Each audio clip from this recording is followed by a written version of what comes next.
Tak tahu bunyi macam mana? Jom dengar. Hai, tips 1 minit hari ni. Okey, hari ni saya nak tunjuk salah satu punca bunyi yang ada dalam enjin. Yang ada di kawasan enjin lah. Okey, bunyi dia ni bunyi macam cik cik cik cik. Lebih kurang macam itulah. Bunyi lebih kurang anak burung. Okey, untuk kes Gen 2 ni, owner mula-mula ingat dia punya belting. Ini belting dia, keadaan belting dia. Zoom sikit keadaan belting dia.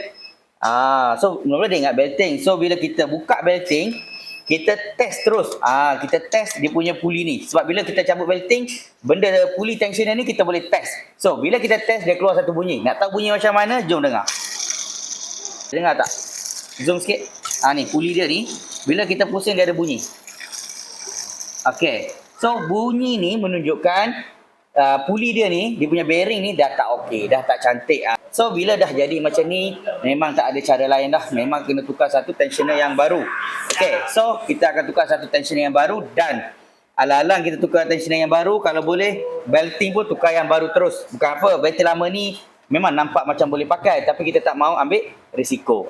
Kalau ada modal lebih, memang kita suggest terus tukar satu belting yang baru, one set macam ni. Baru tahan lama. So, kalau kereta anda ada masalah tak settle, boleh bawa datang ke Fizik Motorsport Sunway Ipoh. So, dapat hari ini settle.